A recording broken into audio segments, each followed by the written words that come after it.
Hola, muy buenos días a todos. Bienvenidos a un nuevo encuentro del ciclo webinar de CENI. El encuentro de hoy se titula Intersecciones entre ciencia, diseño y artesanía. En esta oportunidad recibimos a Heidi Falk, diseñadora industrial, egresada UP, combinación de Jimena González Elizabe, profesora de la Facultad de Diseño y Comunicación de la Universidad de Palermo. Les recuerdo a los asistentes que tienen el chat habilitado para ir dejando sus consultas y comentarios. Al final del encuentro estaremos leyendo y respondiendo sus mensajes. Ahora sí, Jimena, Heidi, ya podemos comenzar. Bienvenidos. Bueno, muchas gracias, Ale.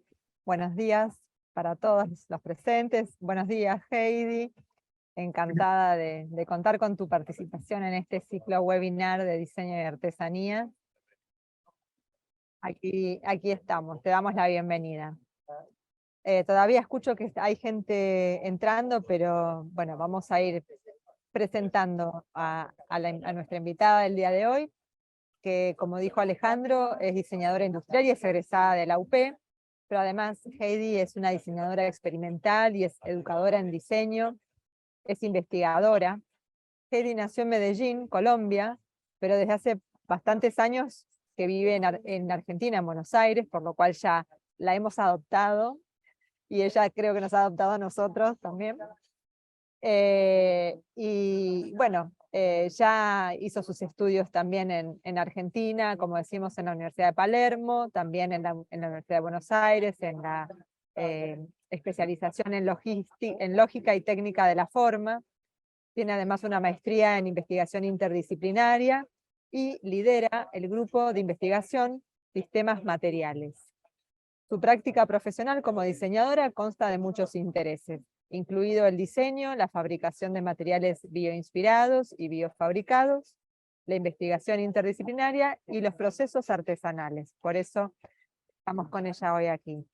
En su investigación se enfoca en establecer conexiones significativas entre la biología, el diseño e ingeniería, con el objetivo de lograr un mayor nivel de integración entre forma, comportamiento y material.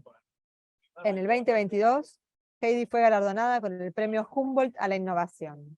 Y además tiene un importante recorrido tanto en proyectos de investigación, como en exposiciones y en su propio trabajo como diseñadora industrial desde su estudio. Bueno, Heidi, muchas gracias por acompañarnos hoy.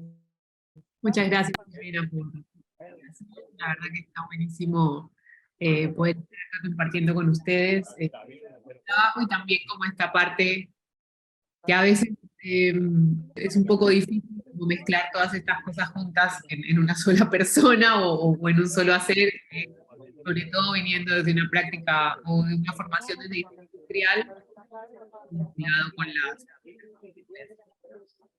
voy a poner pantalla ahora.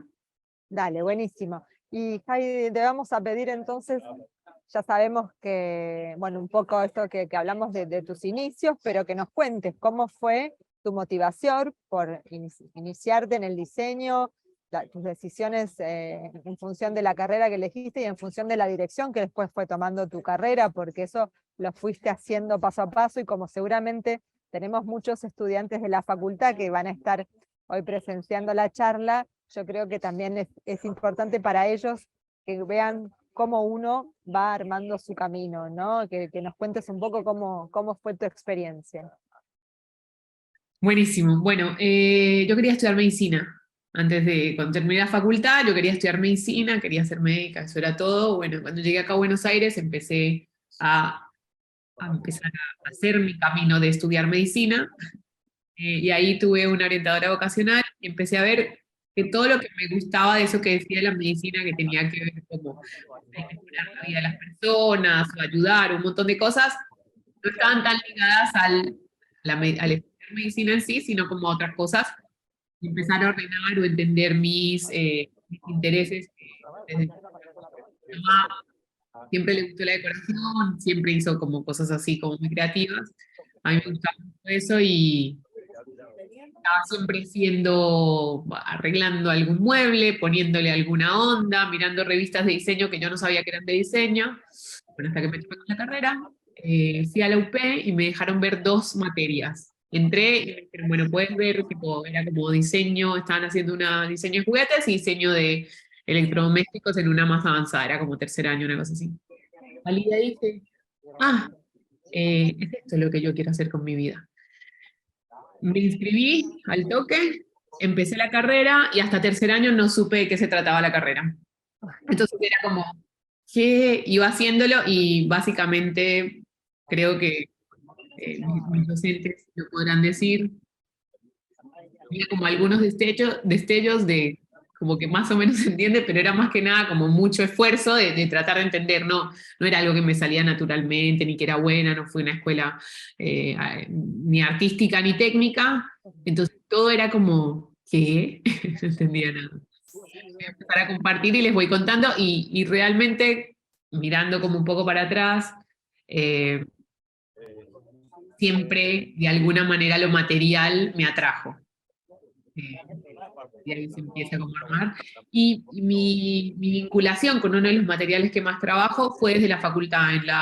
En segundo año tuvimos una materia de tecnología y procesos, y teníamos que hacer algo con madera y cerámica, todo leyendo apuntes. Los que están acá no era todo tan internet y todo tan, tenés todo a mano, y no habían tantos cursitos para hacer, entonces, mira, todos los apuntes, y no me era suficiente leer lo que era esa tecnología o ese proceso, entonces me inscribí a un curso de cerámica. Y ahí empecé, o sea, con la persona que me hizo mi primer molde, es con el que todavía trabajo hoy, y ya pasaron bastantes años. ¿Y ese fue tu primer contacto con la artesanía? Vos, digamos, en Ese fue mi primer contacto. Colombia, en tu experiencia en la niñez, no habías tenido, por otro lado, más que por ahí esa vocación también por el lado de tu madre, por el diseño, pero bueno, ese fue tu primer contacto, pusiste las manos en la masa, ahí en la arcilla. Era horrible, tengo por ahí prototipos todavía, tratando también como de mezclar. Había hecho una forma en la materia de morfología, entonces dije, esta forma la puedo trasladar acá y hago un salero pimentero, que quedó muy, lo hice todo así con las manos, muy rudimentario y muy como de querer meter la mano. Me acuerdo que le traje todo modelado con arcilla, los saleros pimenteros al moldero, y le dije como, bueno, esto es un molde. Después lo presenté a un concurso, que obviamente no quedé, y años más tarde lo retomé, y ya con una maduración y más conocimiento adquirido, redibujé bien las formas, mandé a hacer las piezas por CNC, hice moldes y después los comercialicé. Así que soy de periodos largos y de procesos largos también. Claro, toda una evolución. Sí. Entonces hoy lo que voy a hacer es un poco lo que estuvimos hablando con Ximena en unos encuentros anteriores, es a través de algunos proyectos como el modo de trabajar y como el acercamiento a esa artesanía, al oficio, a la vinculación con el diseño. Y lo que me pareció muy, muy loco o muy interesante de esa primera experiencia con la cerámica fue que en segundo año yo ya sentí que tenía como una vinculación con un producto terminado. Me parecía que era imposible, y además todo lo que aprendía en la carrera era como inyección de plásticos, era como el sueño del diseñador industrial. Voy a hacer miles y voy a hacer inyección de plástico y todo el mundo va a tener dos. Y a partir de ahí me empezó a cambiar mucho la percepción de eso. No era tanto como esa cantidad, y me podía acercar a una producción de algo que era como manejable para mí económicamente y en términos morfológicos, y me permitía como una expresión morfológica súper amplia, que es algo que también se vincula mucho con mi trabajo. Sí. Así que, bueno, ¿podemos ir viendo algunos de los proyectos? Bueno, un poco dentro de este proceso, como la vinculación entre forma, material y color es como lo que más trabajo. Y creo que este es en uno de los trabajos que empecé como a vincular más estas cosas. Esto es una serie que llamé Hecho Natural, Hecho Humano, y era como usar la cerámica como medio para vincular distintos materiales, que decía como los materiales que ya están en la naturaleza, como podía ser la madera, y estos eran unos insert de plásticos, y también tratando de encontrar cómo con estos gestos yo permitía, o estas cruces que ven acá, que las ceramistas, porque yo no soy ceramista y no soy quien termina haciendo las piezas, más allá que estoy como siguiendo el proyecto, pudiera definir por dónde quería hacer el corte. Entonces, hay una diseñadora que a mí me gusta mucho, holandesa, que incorpora procesos muy artesanales en producciones industriales y semi-industriales. Y eso es algo que siempre me gustaba como ver en el trabajo, cómo podía ver esa cuestión como única en un proceso que podía ser seriado. Y esto derivó a, bueno, lo presenté en una feria, cómo puedo hacer algo utilitario, ahí también con cabeza muy del diseño industrial, tiene que ser algo utilitario, y tengo el render, y tengo el boceto, y todo se tiene que parecer a esa cosa previa que yo armé. Estos son algunos de los bocetos, después el modelado 3D de cómo quería que se viera esto. En este caso estaba trabajando con cerámica y cristal. Iba a ser con cristal, entonces lo que dije, bueno, si estos son dos materiales del calor, esto se tiene que unir porque es lógico, y esa es la ignorancia que uno tiene cuando no tiene el oficio, no es artesano y no conoce. 2 años más o menos me llevó conseguir a alguien que me diga que sí, porque todo era como, no se puede hacer, no podés soplar y pretender que esto se una, se va a romper, no sé qué, y era como, bueno, pero probemos a ver si se rompe.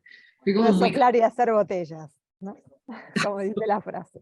Exacto. Y además lo quería como una precisión, porque esto es todo como cosas que vas adquiriendo en la carrera, que están buenísimas.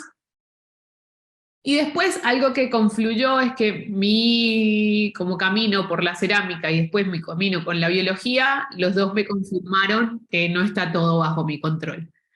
Y hoy la vida me lo dice también. Entonces es como un poco soltar el control y ver cómo responden los materiales, el contexto en el que estabas, todo. Entonces acá ven de todo, como la morfología, que para mí es tan importante, un render que mostraba cómo ese vidrio iba a calzar perfecto en esa cerámica, mandar a hacer los moldes y las piezas con esos cortes precisos, más allá que estaba trabajando con artesanos. Y bueno, obviamente todo se rompió. Y todo se rompió de la peor manera. Para esto ya me habían invitado a formar parte de una muestra en Miami de mujeres en diseño. Esta era una de las piezas que querían. Esto lo hice en la Cristalería San Carlos, entonces me tenía que ir hasta la Cristalería San Carlos con los moldes, con todo. ¿Dónde queda la Cristalería San Carlos? En Santa Fe. Son como 5 kilómetros de acá. En el colectivo con mi mamá, con los moldes en una valija, como un fin de semana, no, en la semana, porque la producción se tenía que hacer a la mañana, y ir a soplar cristal sobre estas piezas de cerámica que yo había hecho, que las hice en grés, además, que es una cerámica que va a más temperatura, porque yo pensaba que si iba a más temperatura, iba a bancarse mejor la temperatura. Nada que ver. Estaba más cristalizado, al estar más cristalizado el choque térmico era peor, entonces todo se rompía de más. Heidi, ¿cómo conseguiste que la cristalería te hiciera caso de hacer eso? Porque generalmente las fábricas...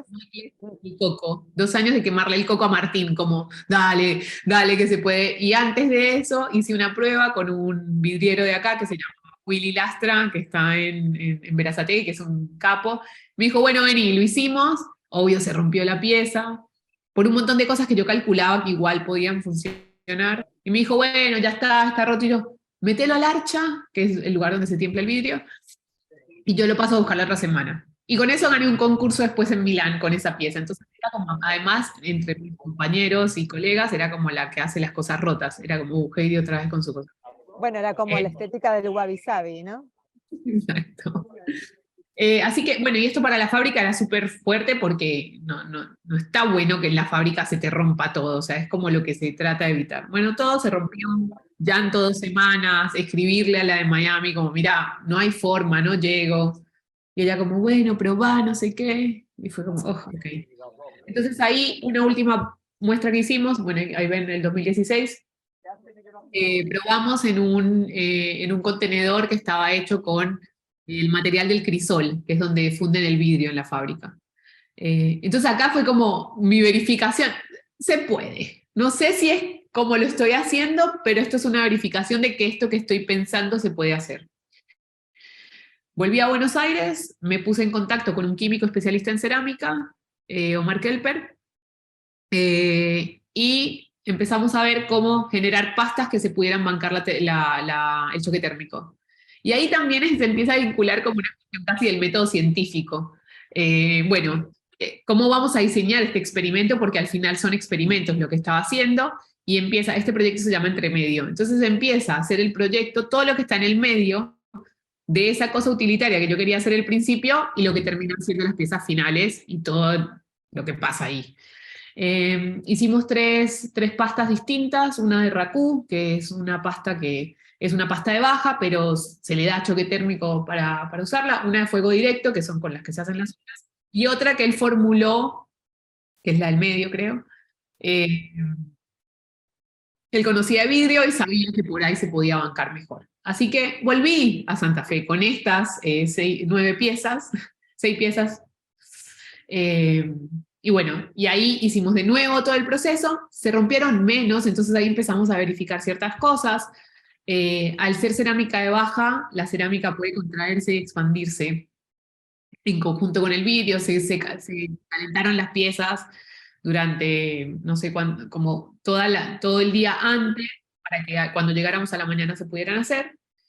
Y empecé a darme cuenta que las roturas que había tenido ya no tenían que ver tanto con el choque térmico, sino con diferencias de espesor. Entonces, o sea, sí, obvio con el choque térmico, pero era por la diferencia de espesor, porque no se había calentado la pieza totalmente, como de forma pareja. Pero bueno, y también otra cosa que verifiqué en la versión anterior, la vinculación que voy a tener en el material no va a ser por una cuestión como que se va a pegar un material al otro, sino por una cuestión morfológica. Entonces, este borde no existía antes y existió para sostener de alguna manera de vidrio con esto. Como una muesca tiene, ¿no? Una pequeña muesca. Eso es lo que termina como apretando el vaso para que no se suelte, y también obviamente la forma como que va más cerrada, tiene como una salida, no hay forma que esto se pueda sacar. Algo que terminó pasando, si ustedes en el render esto estaba al ras, y acá en la fábrica me dice, bueno, ¿dónde querés que te corte? Y le digo, al ras. Me dice, no te puedo cortar al ras, porque si te corto al ras, cuando pulamos, se va a mover la pieza y se va a romper el cristal. Digo, bueno, ¿cuánto es lo mínimo que puedo cortar? Entonces eran todas decisiones que estaba teniendo que ceder en función del proceso, no eran mías. Pero bueno, son todas decisiones que después me terminaron gustando porque terminaban dando cuenta de ese proceso. Claro. Estaban tan forzados. Bueno, ese proyecto entre medio siguió su camino, después hice cosas con eso. Después ahí tenemos un video que lo pueden ver para que vean como todo lo que pasó en la fábrica y cómo fue eso. Sí, el video ahora les ponemos el link en el chat y está buenísimo porque, no lo pasamos porque son 5 minutos, pero está buenísimo porque se ve todo con el vidrio al rojo, ¿no? Todo como lo que va pasando cuando se rompe, cuando funciona finalmente. Está muy bueno. Exactamente. Y bueno, y este es otro proyecto. Lo que también me empecé a dar cuenta tiene que ver con algo que decían en el chat. Hay muchas de las cosas que hago que no son como pedidos formales y tampoco tienen una finalidad comercial. Más allá que empiezan desde mi cabeza de diseño industrial como eso, no necesariamente. Y ese proyecto era más exploratorio, yo verificando determinadas inquietudes que tenía. Y este otro proyecto, en realidad sí es un pedido de un cliente. Esto es sobre un proyecto que hice para una vajilla acá en Buenos Aires de un restaurante que se llama Asadero. Y también desde dónde viene la inspiración para las cosas que hago. También desde mi lugar como diseñadora y no necesariamente convirtiéndome en la artesana que lleva adelante las cosas. Este proyecto Asadero es una vajilla que es de una parrilla argentina como revisitada, mucho más contemporánea que hicieron acá. Y desde ahí era el brief, entonces al principio yo era como, ¿cómo empiezo a pensar esto? Aparte yo soy colombiana. Más allá que llevo un montón de años acá, hay un montón de cosas que las tengo que incorporar y aprender. Entonces esta es una foto de la parrilla acá de mi casa y como que no se me estaba ocurriendo nada para arrancar el proceso. Y subí, bueno, agarré un poquito de ceniza de la parrilla, que había quedado un asado que habíamos hecho, lo mezclé con un poco de barbotina. Esto me acuerdo que lo subí a Instagram y era toda una cosa que yo estaba haciendo como para ponerme como en el lugar de como sentir la parrilla y la cerámica y ver por dónde lo iba a hacer. Era la alquimia de la parrilla. Claro. Los ceramistas me escribían como, ¿qué es esa cantidad de ceniza que estás poniendo? Es súper fundente, se te va a derretir todo. Y yo era como, tranqui, porque como les dije, no soy la artesana. No era una cosa que iba al horno, simplemente era una cosa de, bueno, ¿qué pasa? Y hacer una colada con molde que tenía. Bueno, y terminó pasando esto, quedaron como unas piecitas de carbón ahí adentro, habían como toda una cuestión de los colores que empezaban a aparecer acá que eran interesantes, entonces este registro fotográfico más esta acción de meter la ceniza en la arcilla o en la barbotina y ver esto como que genera, de ahí empecé a extraer como la cuestión, bueno, voy a trabajar con cerámica y acá esta era una cuestión prácticamente estratégica, no me voy a enloquecer con un montón de proveedores con distintos materiales, voy a trabajar de hacer como una oda a la parrilla desde la cerámica, tomando en cuenta como esta paleta de colores, estas texturas, estas cuestiones que se hacen.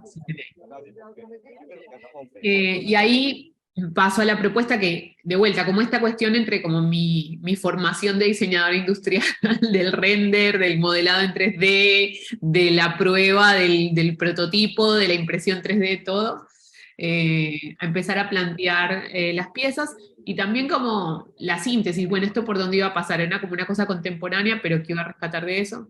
Tomamos ese gesto del plato de madera típica del asado de acá, ¿cómo lo convierto eso en un plato? Porque me molesta mucho esos platos que son como, son divinos, pero son planos, y después están los meseros en los restaurantes como gatos tratando de correr el plato para poder sacarlo de la mesa, entonces empezar a armar como un programa de diseño desde ahí.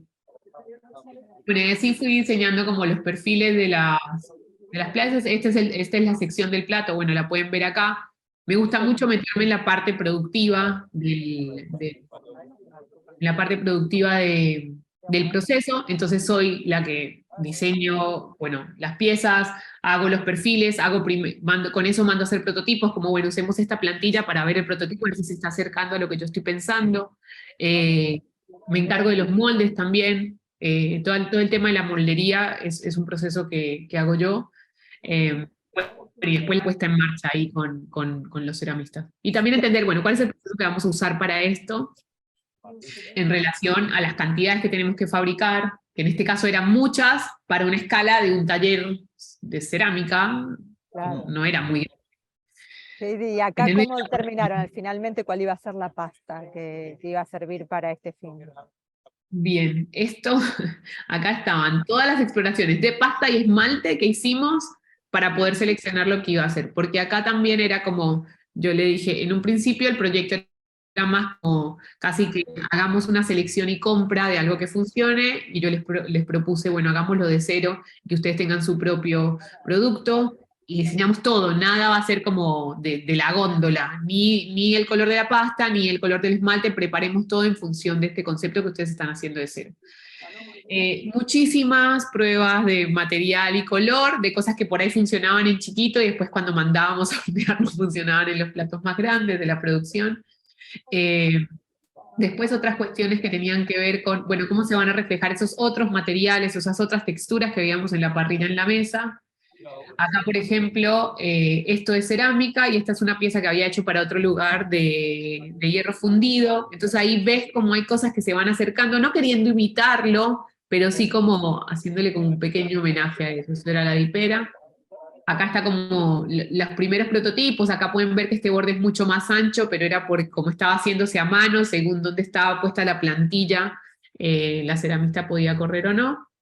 Y acá empecé a configurar, bueno, cómo era esto. Después, la pasta de esta como teja que hicimos para sostener la parrilla, esta asadera en realidad es para sostener la carne, no lleva calor. Y ahí también empezar a ver, bueno, cuál es la diferencia de que lo haga yo como diseñadora industrial a que lo tome directamente por ahí el taller de cerámica. Bueno, era como un montón de materiales, eran un montón de procesos. Que había rubros. Distintos rubros. Después cuestiones de, bueno, esto tenía carga de hierro, esta pieza, que cuando ya se cocinaba quedaba negro, que es este que hacía. Después acá esto hacía como algo parecido como un ladrillo refractario, y cómo empezaban también a componer esos materiales en la mesa. Y además también desde el punto de vista morfológico, toda la cuestión del stock, ¿no? Sí, que se puedan apilar, que se puedan tener, que sean cómodos para los meseros. Para lavar, que no sean complicados. Bueno, y este terminó siendo como el conjunto, por ahí falta la tabla de madera, pero esta pasta era una pasta como mucho más rojiza que esta. Esta encontramos un tono que es una mezcla que está hecha para eso. El esmalte quedó súper bien, mate. Esto también era esmalte mate en el interior y tenía como este chamote en el exterior. Esto tiene mica en la parte de afuera.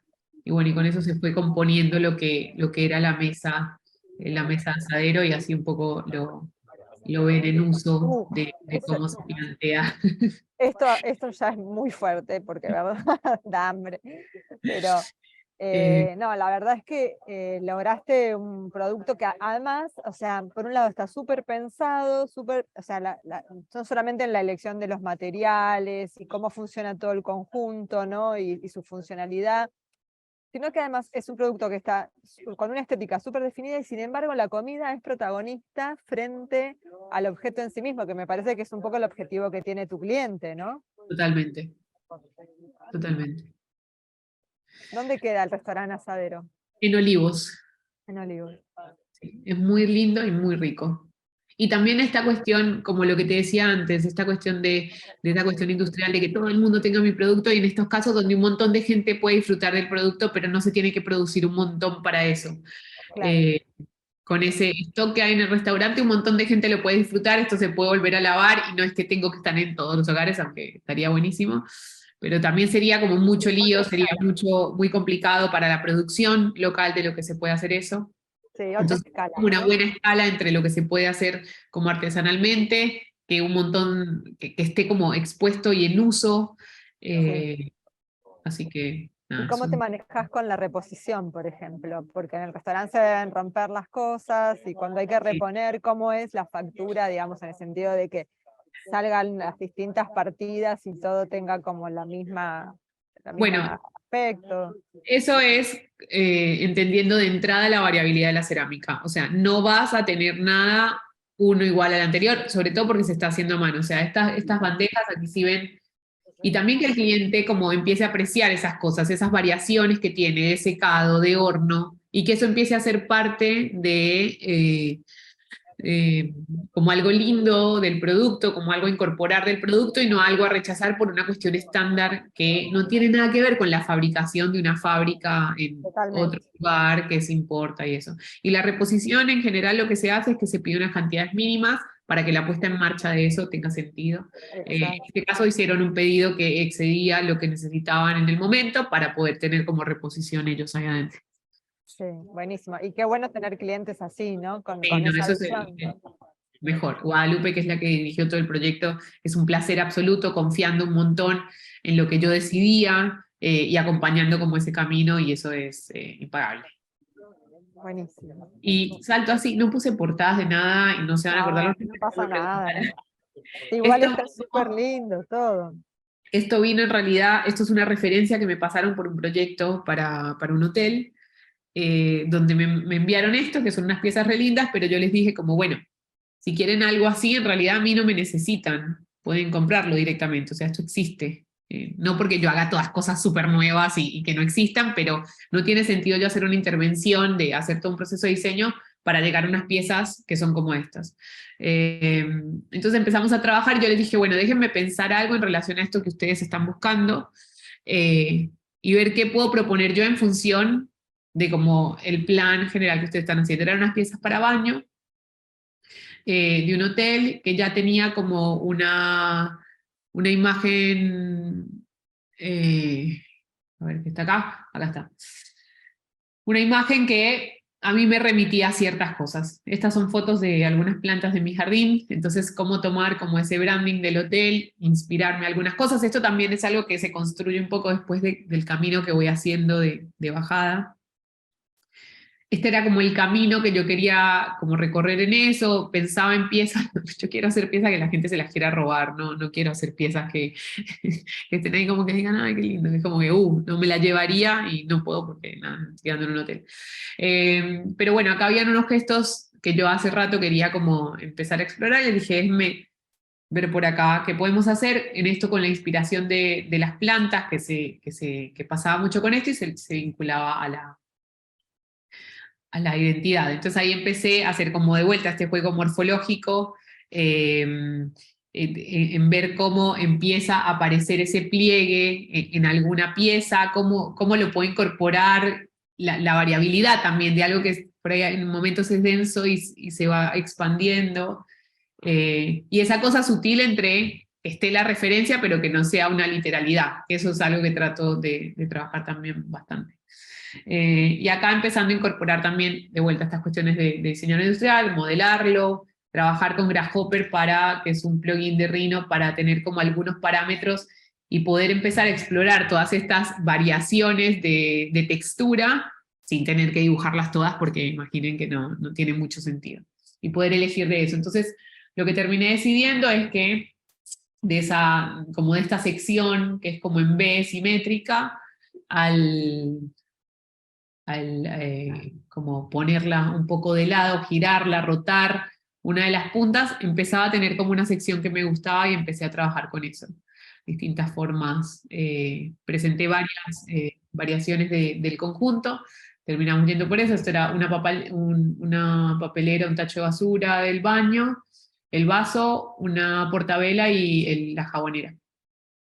Y ahí de vuelta empieza como este proceso donde podríamos decir, bueno, lo hacemos con la pasta que hay, se hace como un esmalte. A mí en general me gusta mucho la textura mate de la cerámica, trato de el esmalte cuando se necesita, en general, porque el esmalte además es compleja la aplicación del esmalte. Entonces trato de tratar desde el material tener la terminación superficial. Y en este caso, elegir la paleta en estas tiras de pintura, y después ver qué puedo sacar de esas paletas en la cerámica. Acá, y también empecé en los proyectos a poder hacer teselas de prueba que tengan relación con el proyecto. Entonces acá estaba como el diseño de color que yo tenía, que iba como pasando por estos, y después lo que pasa en el desarrollo del color.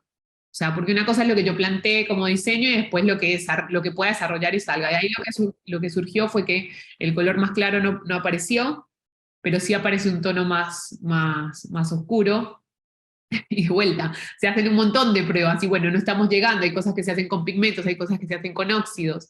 Ahora justo estoy en un proceso con otro producto, hicimos una cantidad de pruebas de color que yo creo que hay gente que va a decir como esto es ridículo, no tiene sentido como todas estas variaciones, pero es un proceso hermoso y además empezás a ver cómo entre la diferencia que hay entre 0,5 gramos y 20 gramos y cosas que podés sacar en el medio porque ya en un momento está el color saturado y no tiene sentido, y también eso cómo impacta el precio del producto. Ah, bueno, voy a usar este 0,5 que tengo la tonalidad que quiero, y no estoy usando un pigmento que tan caro al 20% que ya no tiene sentido porque ya está saturado. O uso un óxido en vez de usar un pigmento porque el óxido me da un color más o menos similar y el costo es mucho menor. Claro, totalmente. Economía del producto. Economía del producto. Sí, porque de alguna manera yo siento que cuando vos contratás un diseñador, es como que contratarás un socio, o sea, yo tengo que ver que a vos te rinda por todos los lados, o sea, ese es mi trabajo. Bueno, y acá de vuelta, en general las primeras piezas siempre las hago en casa, las hago yo, hago como una primera colada para ver qué pasa con el molde, si yo lo puedo desmoldar, si sale bien, si las decisiones que tomé yo del molde son decisiones que van a funcionar para el ceramista. También lo trabajo mucho con él o con ella, si la boca de colada le parece que está bien, si tiene que estar más recta, cómo prefiere cortar, nada, porque también son unas cuestiones de, por ahí en la utilización del molde, que yo lo pienso de una manera, o con el moldero lo pensamos de una manera, pero después por ahí en el taller es mejor que sea de otra. Y estas son como las piezas prototipos finales. Piensen que de todos esos colores que hicimos, en realidad uno solamente iba para producción. Entonces de esos 5 colores se eligieron 2 para producir el prototipo, para elegir el final. Era entre estos dos, y bueno, ahí se ve como la textura, y la verdad que quedé muy satisfecha con el resultado. Ahí ven los platitos de fondo, todos los proyectos como corriendo en paralelo, y este es el conjunto final de las piezas. Buenísimo. Y este otro proyecto se llama Holly, que son un proyecto de joyería que hice hace bastante, en conjunto con Skin Sisters hicimos esto. También a mí me gusta como de todo el proceso, o sea, la foto para mí es tan importante como el producto que estoy diseñando. ¿Qué es lo que estoy contando con eso? ¿Cómo estoy eligiendo los materiales que comparten? Ese material, en este caso eran como secciones de estas piezas cilíndricas. Y lo que pasó fue que esto, hicimos una primera tirada, después yo tuve que hacer de vuelta. Todas las veces que vas a hacer cerámica es como que arrancaras de vuelta. No importa qué tan aceitado tengas el proyecto, porque si la partida de esmalte vino distinta, si la partida de yeso, todo te cambia, entonces siempre hay que volver a hacer pruebas. Entonces un poco como ya sabía eso, fue como, ¿qué hago? ¿Lo hago de vuelta como lo había hecho? Porque siempre está la oportunidad de hacerlo todo de nuevo, y yo siempre elijo la hacerlo todo de nuevo, que no... Está buenísimo por un lado porque es súper divertido, pero es súper agotador. Entonces empecé a pensar, bueno, lo hago todo de nuevo, no todo, empiezo como a trabajar con variables de color y materialidad, que le den un aspecto como distinto al producto. Estas fotos son de una marca que se llama COS, que me encanta. Entonces empecé como a hacer la colección COS, CMF, que es color, material y finish, cuáles son las terminaciones que le voy a dar a esto. Pero después la realidad es esta. Entonces, todo lo que yo pueda proyectar en mi computadora lo tengo que ir a verificar con mi realidad local. Entonces era, bueno, no voy a encontrar los colores que yo estoy planteando. ¿Pero qué colores hay? Bueno, este está bastante cercano. Pero ahí lo empecé a ver y era como que no tenía mucho sentido mantener la pasta del mismo color. Había conseguido estos otros que están más, un poquito más abajo. Y bueno, y entonces hice al contrario. Lo que sí puedo como controlar es la cerámica y no este plástico que estoy comprando. Entonces hicimos unas pruebas de color para ver cómo nos acercábamos a esos colores y empezábamos como a diseñar un producto nuevo desde el color y la materialidad. Y bueno, eso surgió con estas pruebas, estos colores que ya había comprado de los plásticos. Primero compré los plásticos y después empecé a hacerlo. Y todo esto se traduce también a, bueno, ¿cómo voy a contar esto de esta tono sobre tono? Y hago, me encanta como la foto, esto lo hizo con Marina Criste, hizo la dirección de arte, pintamos las bases, esto tenía que ver con una obra que ya estaba haciendo, para contar ese producto. Y acá pueden ver un poco un poco los resultados. También esto como, en la facu en general se trabaja muy poco el color, o por lo menos cuando yo estudiaba. Entonces era como, acá me doy el gusto de entrarle a fondo de una manera que no tiene sentido de vuelta, porque es como este tono o este tono que es como casi el mismo tono y la gente ya no ve la diferencia y nosotras estamos como 1000 horas viendo eso, componiendo. Esto como de elegir qué se iba a poner la modelo, cómo iba a estar, las fotos las hicimos nosotros. Claro, y además eso, ¿no? El cuidado hasta el producto, hasta en la foto, no solamente en lo que es la calidad del producto, sino el producto final como imagen. Totalmente. ¿No? Y acá también como trabajando con una ceramista súper refinada, con muchísimos años de experiencia, donde esas piezas vos las ves y no entendés de qué son. Me pasa mucho que la gente piensa que es de plástico, lo agarran, está frío, es como cerámica, el borde es muy finito, y en general trabajo con morfologías que no parecieran de la cerámica en muchos casos. Entonces ahí hay como un choque entre cómo se ve y se siente el producto, que me gusta mucho explorar. Y para eso tengo que trabajar con gente, o sea, porque yo te hago la prueba inicial, pero no tengo paciencia, no tengo oficio, no soy prolija, o sea, no podría llegar a hacer las piezas que a mí me gustan. Pero sí puedo trabajar con gente que puede llegar a ese nivel de obsesión con el que me gusta trabajar. ¿Y cómo es entonces ese trabajo de ida y vuelta con el artesano? Porque me Es imagino que súper es abierto. claro, Perdón. ¿no?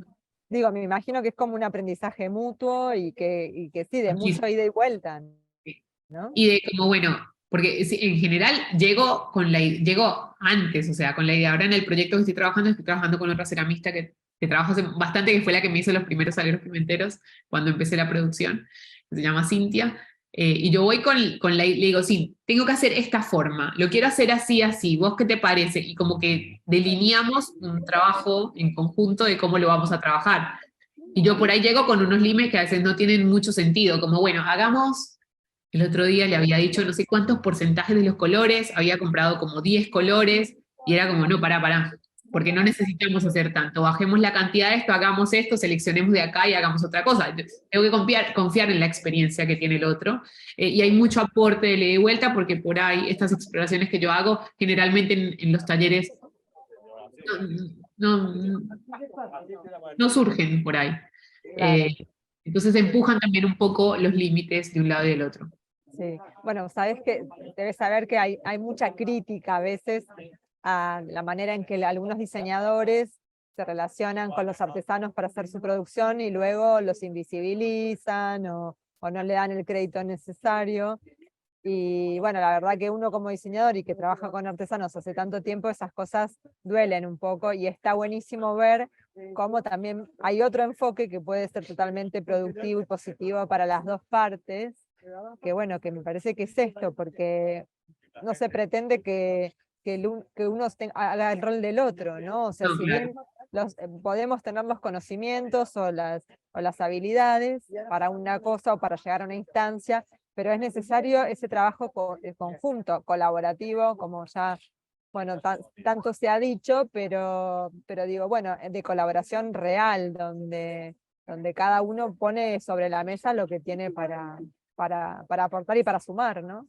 Y además que el punto final sea algo que eleve el trabajo de las dos personas. O sea, Exacto. yo si no trabajo con estos artesanos, con estos gente de oficio, con estos ceramistas, no importa que yo haga una forma hermosa dibujada en la compu y que la imprima en 3D y que no sé qué, porque después, porque me ha pasado de trabajar por ahí con otras personas que no tienen como, hay una cuestión de como eh, sintonía de criterio, donde no sale la pieza como a mí me gustaría. Entonces, y ya para mí se desdibuja porque no exalta el trabajo de ambos.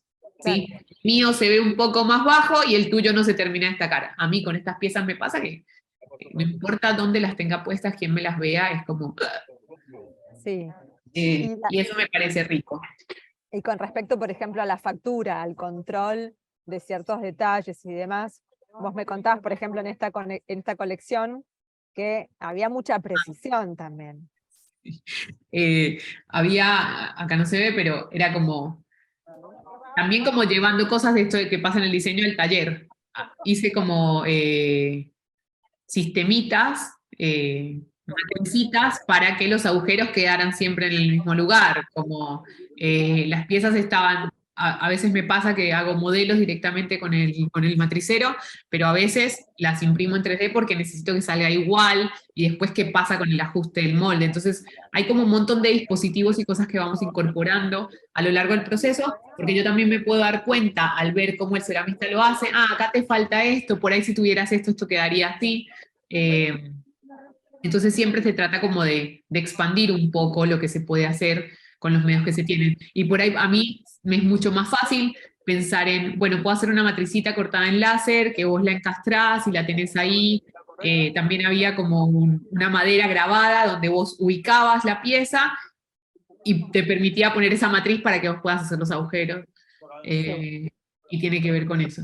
Sí, porque así también, como te digo, la crítica hacia los diseñadores, muchas veces la crítica hacia los artesanos, es que como que el artesano por ahí, y bueno, es artesanal, así que no importa, pero sí, cuando estás haciendo un producto que tiene una factura de altísima calidad, tiene que ser de excelencia también la manufactura. Entonces hay cosas que no puedes dejar pasar en alto, por más de que uno entienda de que la artesanía tiene una imperfección y que eso es lo que hace de que, digamos, sea un producto único e irrepetible, pero a su vez que tiene que tener digamos, no sé, la calidad, la precisión de algo como, bueno, como hacer un reloj, hacer una joya, ¿no? Que sea de total excelencia.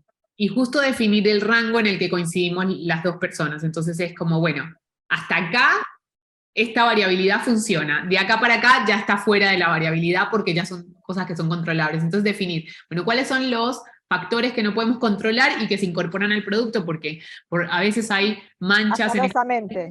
Claro, manchas que pasan de la gota de colada.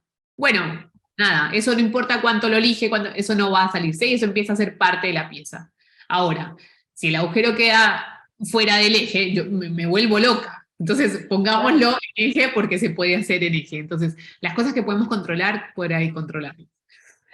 Bueno, esto después, esas fotos también se tradujeron como al mundo como real. Hicimos el lanzamiento en el Malva y nos dijeron como, ay, eso que hicieron con las fotos lo podemos hacer, y hicimos también como el set design dentro de la tienda, usando el mismo recurso, y luego también lo hicimos en otra galería que se llama Tokonoma. Entonces es como, y siento que en eso soy una artesana, como en ese recurso que le busco la vuelta y lo sigo y lo pregunto y lo reveo y lo pongo de otra manera, también con un montón de gente a mi alrededor, porque esto lo hice con Marina Criste, como alimentando el proceso y expandiéndolo, haciéndolo mucho más rico que desde una sola mirada. Buenísimo. Ahora voy a Ahora meter... vamos. Dale, sí, porque ya nos Ya quedan está. unos 10. Sí, nos quedan unos 10 minutitos, así dejamos otros 10 para preguntas. Perfecto. Bueno, este proyecto ya empieza a vincular un poco más la cuestión de la tecnología. Acá lo que trabajé, en vez de trabajar el diseño de la pieza, trabajé el diseño del molde. Y lo que empezaba a pasar es que haciendo los moldes con router CNC, que es como un taladro que está conectado a la computadora y sigue las órdenes o las coordenadas de la computadora, vos podés hacer piezas así. Entonces empezamos a trabajar en el yeso y empezaron a aparecer estas líneas que las iba haciendo como la fresa del taladro, y en vez de tratar de ocultarlas, dijimos, bueno, ¿y si las expandimos, qué pasa con esto? Un ejercicio súper morfológico a partir de un octaedro, generar una pieza de cobogó de ladrillo calado que te permitiera como la misma pieza al girarse, distintas como formas de verla y distintas formas de pasar la luz. Entonces, en este caso, yo fui la que diseñé el molde, que también me puse en contacto con otra colega, Celeste Loyarte Moldera, que es una grosa absoluta, para entender cosas que como, bueno, ¿dónde tengo que hacer las llamadas? ¿Cuánto espesor le tengo que dejar a las cosas? Porque yo no era la que hacía los moldes. Y acá pueden ver cómo va pasando la fresa y va generando la textura. Entonces, ¿cuánta superposición había de la fresa sobre la pasada anterior? Iba a ser cuánto ancho iba a tener yo de línea. Entonces la textura resultante no se iba a dar por un diseño mío y que modelarlo hubiera sido súper trabajoso, sino por definir los parámetros de cómo funciona, de cómo recorría la máquina. Y hay otros parámetros que podía regular, que eran cómo era la orientación de la pasada, si lo hacía a 45 grados, si lo hacía como horizontalmente, iba a tener un efecto distinto sobre la pieza. Esto fue una instalación que se hizo en la Fundación Proa, que lo lindo de esto, me parece que además de que estaba la instalación de fondo, porque yo soy una enamorada de los procesos, con Oli Martínez, que era la curadora, decidimos hacer esto, que a mí al principio me parecía una locura, que fue hacer como un taller en sala. Y esto se hizo con la Escuela de Avellaneda, con el Instituto de Avellaneda de Cerámica, y habían estudiantes que acompañaban a las personas que iban a la muestra a que colaran sus piezas en la muestra. Entonces, había niños, había un poco de todo, vos entrabas y tenías ahí la barbotina, marcabas la pieza, por ahí desmoldabas la pieza de otro, como de entender el proceso, del tiempo que lleva el proceso cerámico, que también es algo, yo he incorporado algo de paciencia con estas cosas. Bueno, acá pueden ver a la gente, y después lo que se generaba en el lateral era un muro con todo lo que hacía la gente, o sea, había como una obra paralela. Qué bueno. Participaban chicos también, y para mí esta es la mejor versión de la intervención, que eran con los chicos haciendo sus versiones. Qué bueno. Y ahora me traslado rápidamente a la biocerámica, que es algo que lo que estoy haciendo ahora. Yo dirijo un proyecto de investigación que se llama Sistemas Materiales, en el que trabajamos con materiales bioinspirados, biofabricados y biobasados. Biofabricados y biobasados, biofabricado que se pueden hacer con organismos vivos, biobasados que hay algún elemento orgánico que es el que los genera. Entonces, en este caso estoy trabajando con LABBA, que es un estudio de Chile, un laboratorio ciudadano, independiente, que desarrollaron una receta de biocerámica, que es descarte de cáscara de huevo con una base de alginato, que es algo que se extrae de las algas, y con eso se genera un material que es muy cercano a la cerámica, como en cómo se siente. Esto lo que hicimos fue no solamente pensar en la pieza, sino diseñar un dispositivo para poder hacerlo, inspirado en esta obra de Isamu Noguchi, unas tensiones que nos pudieran generar una forma bastante rápido, sin tener que pensarla mucho. Era el molde de una tela. Es un textil que está agarrado como a un aro, es Sí, como un como un bastidor, bastidor, y vamos tirando de distintos puntos para poder hacer las piezas. como una tensoforma, sí. Exacto. Y este es el material. Lo que tiene interesante esta biocerámica es que se conforma en temperatura ambiente, con un medio ácido que le cambia el pH y esto como se solidifica. Y después diseñamos estas piezas que están acá arriba, estoy señalando con el dedo como si, esta pieza de acá arriba para hacer como unas terminaciones, y esto fue como un ejercicio morfológico que hicimos, de ver cómo impactaba la tela, la terminación, las distintas formas que podíamos hacer con este material de cáscara de huevo. Estas Buenísimo. son algunas de las piezas. A comer huevo duro, entonces. Y finalmente,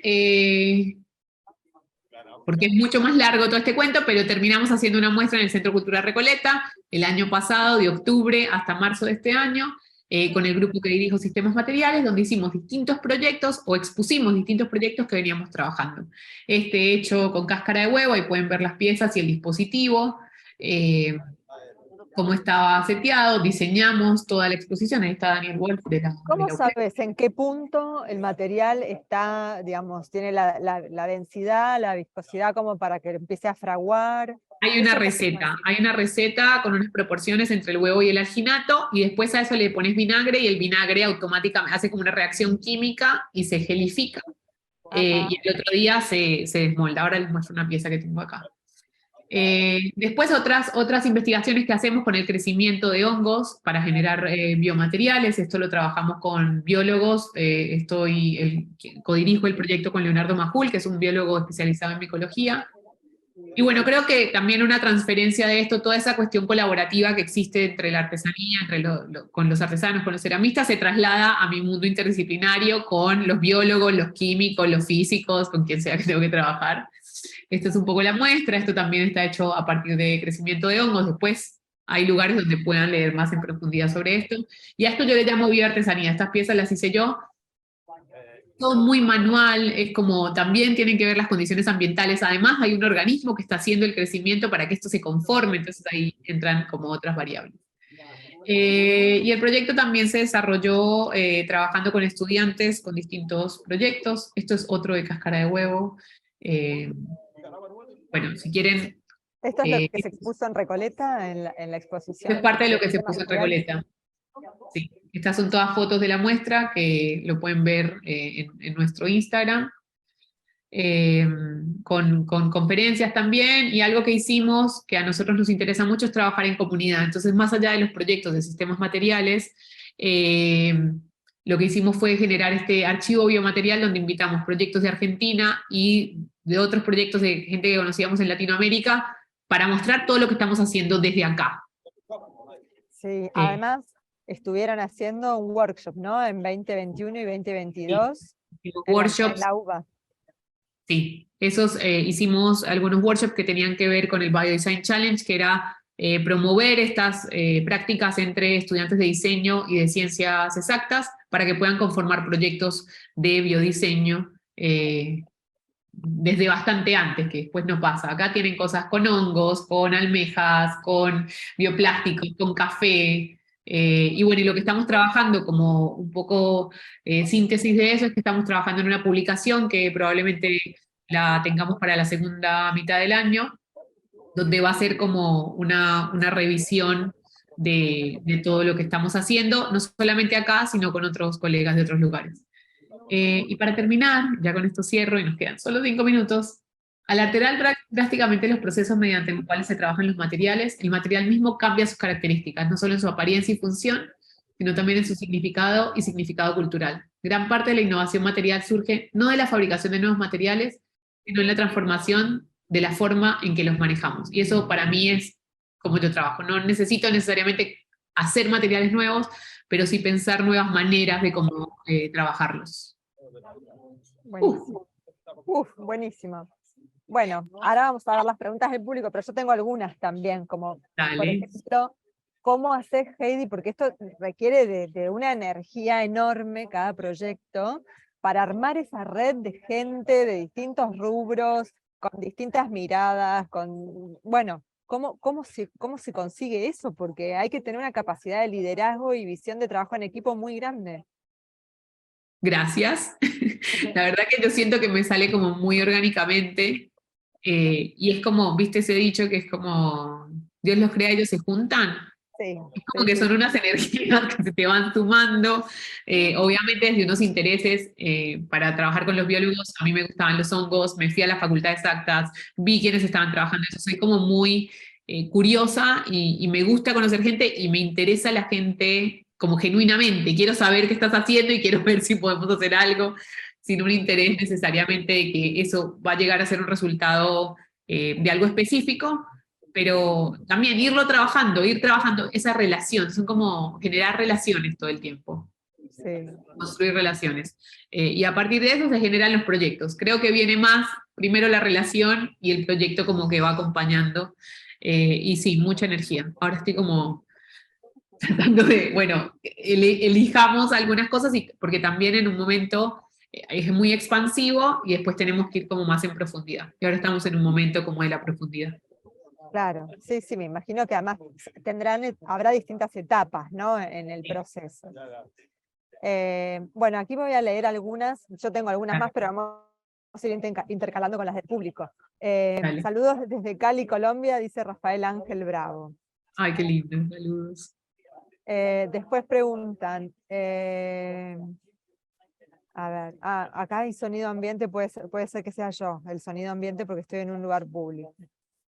Pregunta, dice Dani Guardia, súper interesante lo que decís. Mi pregunta es, ¿cómo lograste incorporar todo este arte a la venta? Bien, un poco lo que decía algo, no todas las cosas, hay que jerarquizar, entonces es por ahora es como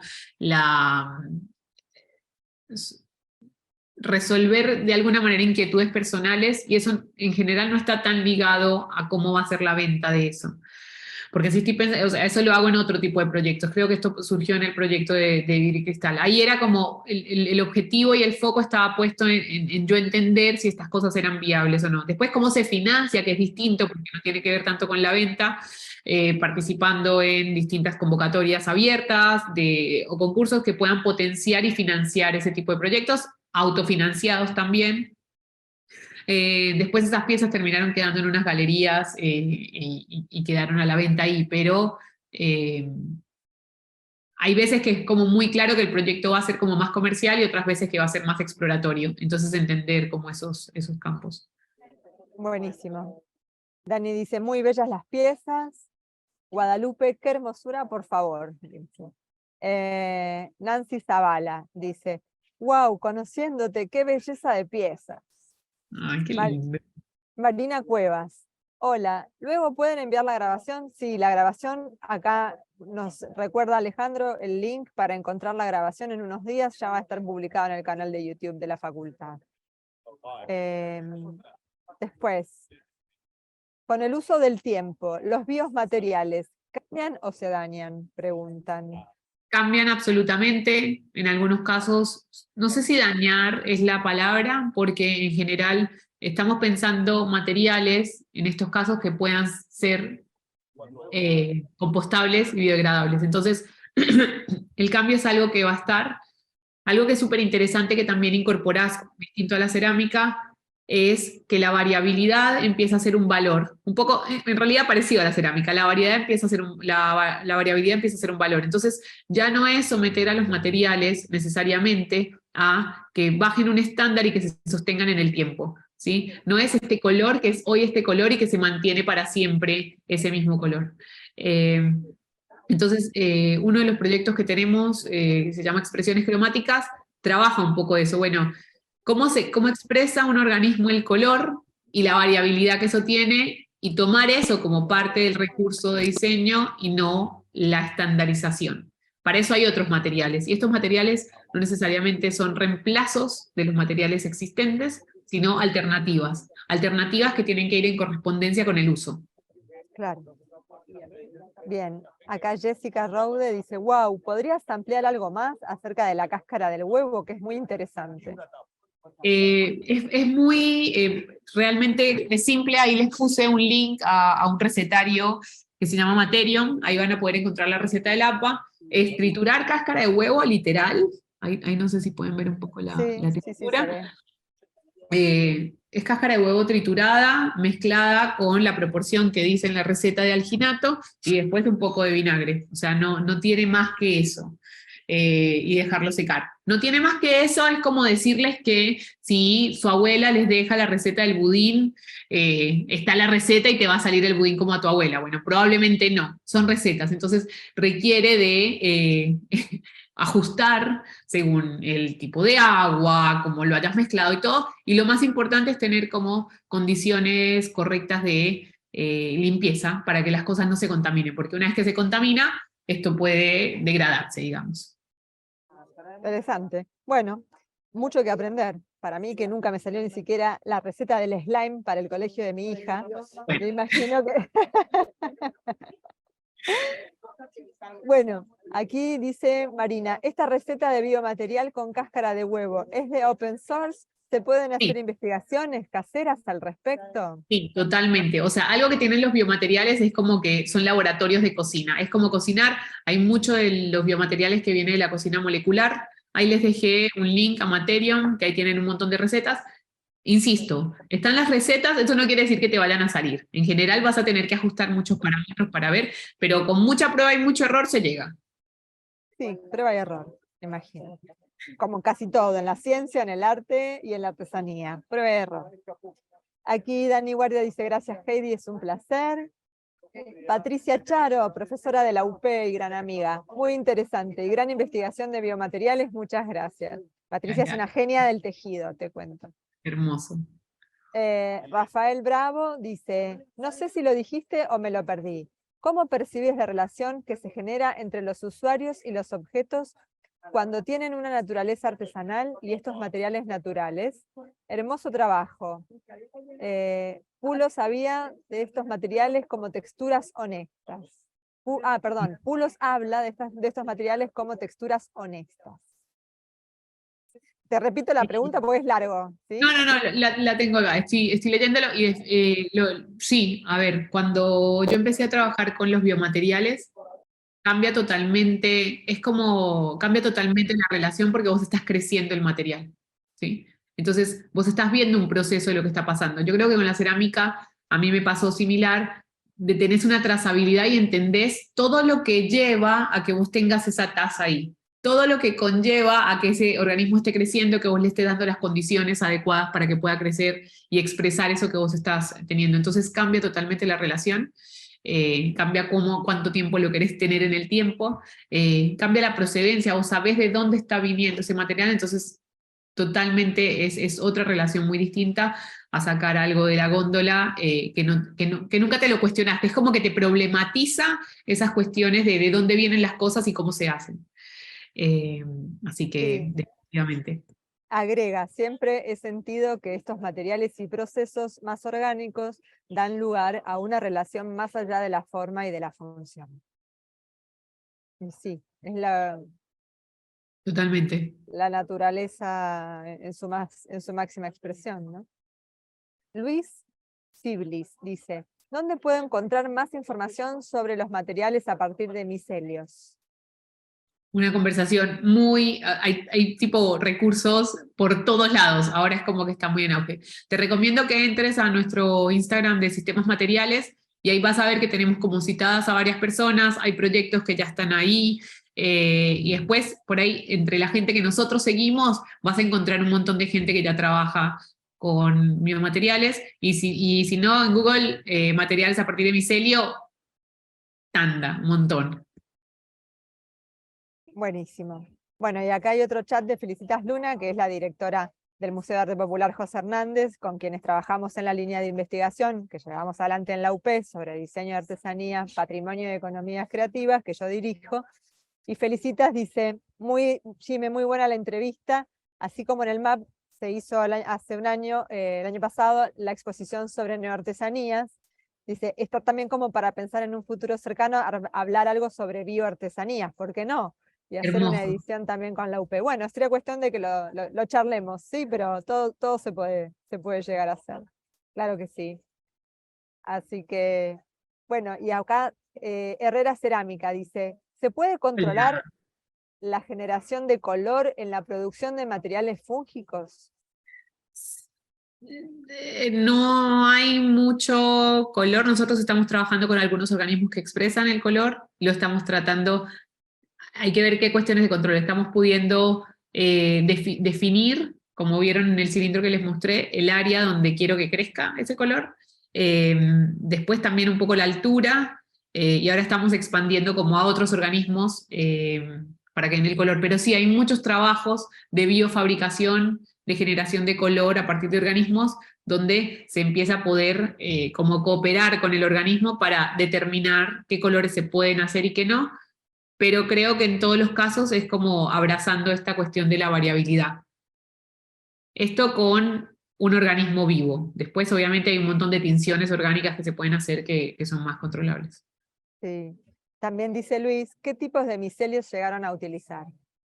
En realidad trabajamos ahora para la muestra con 4 especies, Ganoderma lucidum, Pycnoporus sanguineus, Mycoacia aguda, no, esos 3, y después habíamos explorado otros que no se expresaron bien en el contexto que los armamos. Pero estamos, la búsqueda es por la biodiversidad alcanzar esas expresiones cromáticas desde los hongos, desde los tipos de micelios. En general los micelios son blancos, entonces no porque digamos, la fructificación del hongo, el basidioma sea de color, garantiza que va a tener un micelio de color. Bueno, mucho para seguir experimentando. Marina Cuevas dice, estando en contacto con tanta variabilidad de perfiles profesionales, ¿cómo ves el futuro del diseño en relación con los intereses de la cultura actual? Me refiero en el sentido de que los biomateriales y sus cambios o los procesos más extensos como los cerámicos, siendo cada vez más fuerte el sentido de la inmediatez y el descarte inconsciente. Sí.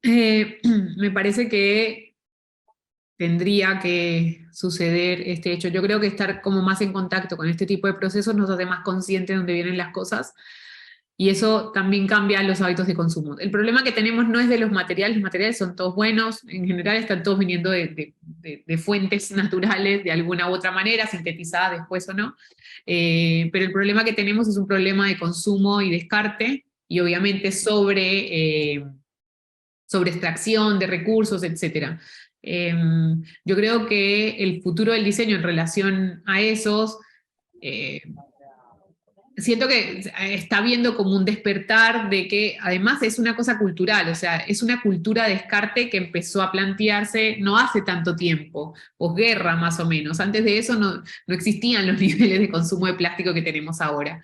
La gente no estaba tirando las cosas porque sí, entonces es un hábito adquirido. Entonces, así como lo adquirimos, podemos cambiarlo. Entonces tiene que ver en cómo empezamos a plantear unos nuevos hábitos en función de eso, y siento que definitivamente no se puede abordar desde una sola disciplina. Es como muy corto pensarlo desde una sola disciplina. Entonces hay que unirse a otras profesiones, a otros oficios, a otras cosas, aprender. Hay muchísimas prácticas ancestrales que se descartaron y se miraron como a menos, y hoy estamos volviendo a ellas porque en realidad la tenían mucho más clara en muchas cosas que tenían que ver en el lugar que estaban situados, en la temporalidad, en los recursos que tenían, y en eso de lo que hablábamos antes de los productos o de crecer estos materiales. Darse cuenta del impacto de lo que yo estoy haciendo en el momento tiene en mi ambiente inmediato.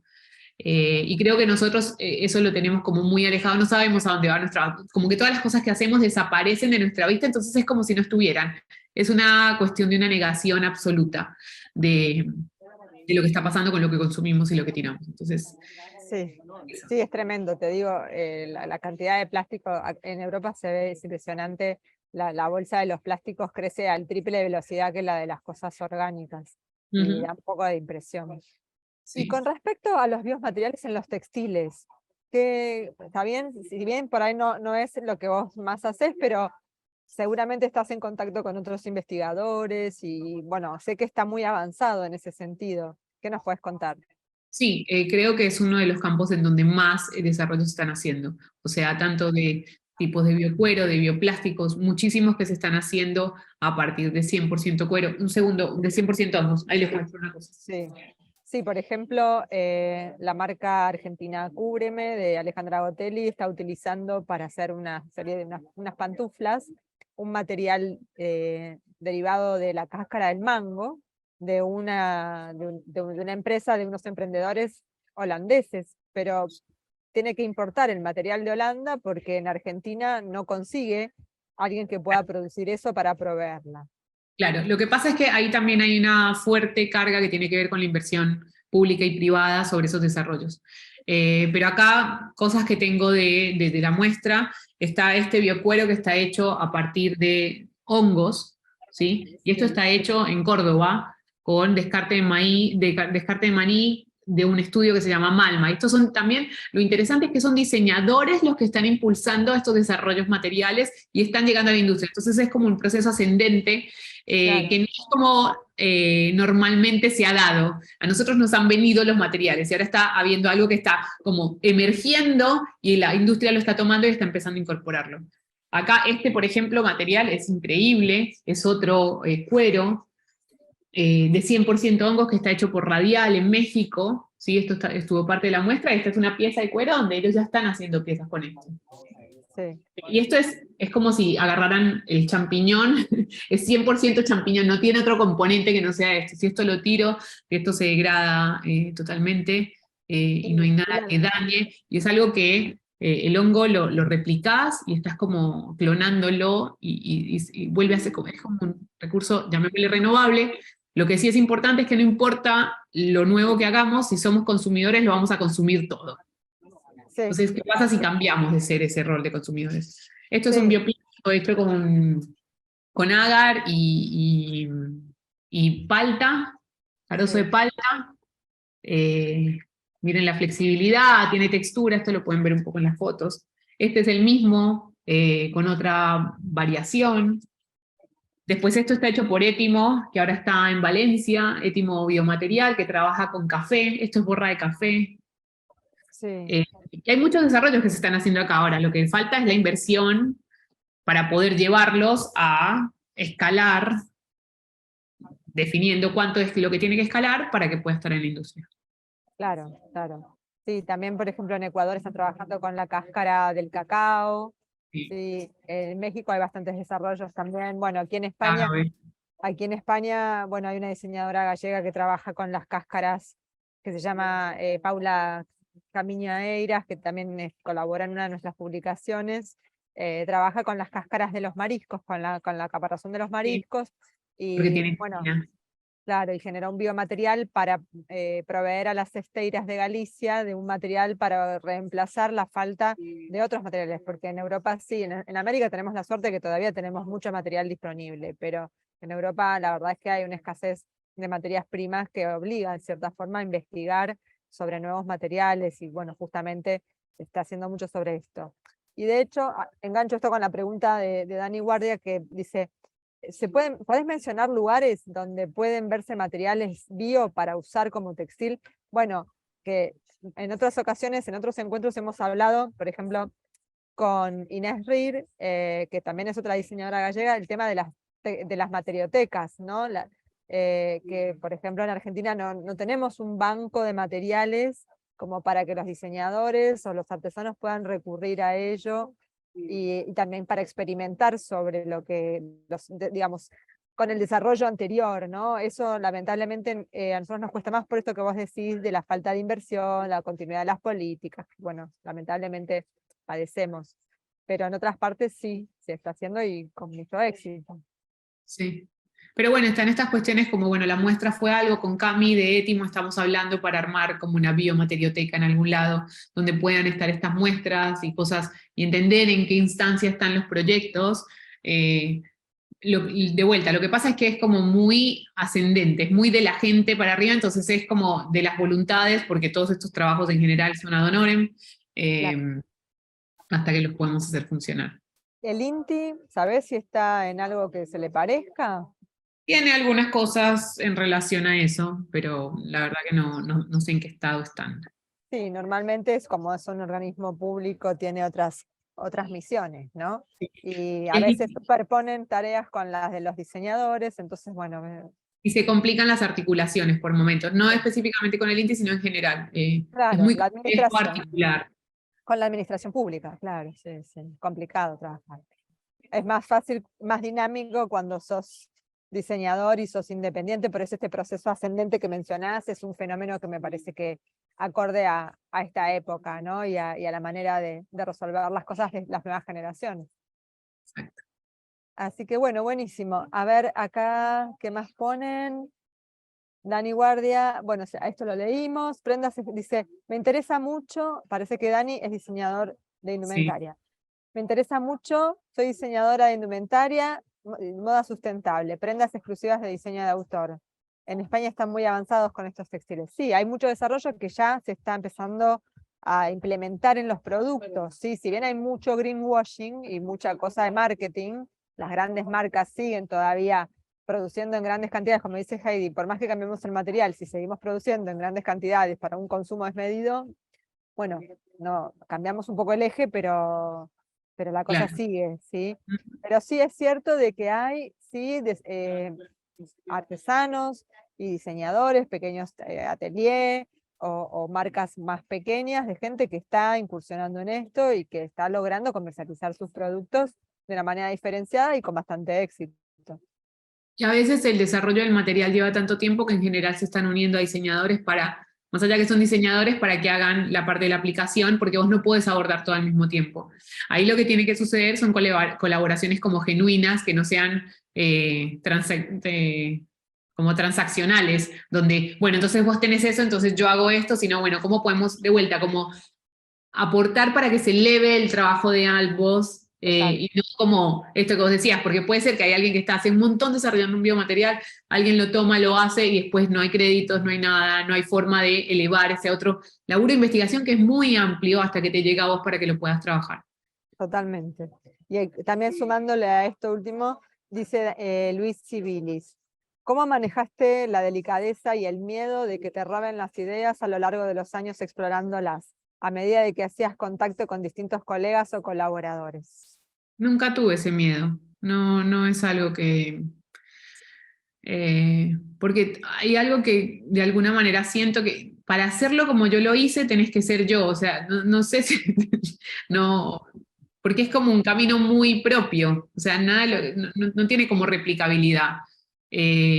Y hay cosas muy parecidas a las cosas seguramente que hago, porque no es que soy como una persona como única que está haciendo, pero cada uno tiene su camino, tiene su contexto, tiene su red, y todo eso va haciendo como unas variaciones que hacen que en realidad sea distinto. Y me parece que es mucho más rico entrar en diálogo. Justo ayer le decía a mis estudiantes, en este aula no estamos para competir, sino para cooperar, más allá que estemos haciendo proyectos similares. Totalmente. Nada. Bueno, yo te voy a hacer una última pregunta y con esto ya vamos a cerrar. Dale, vamos Y con es, eso.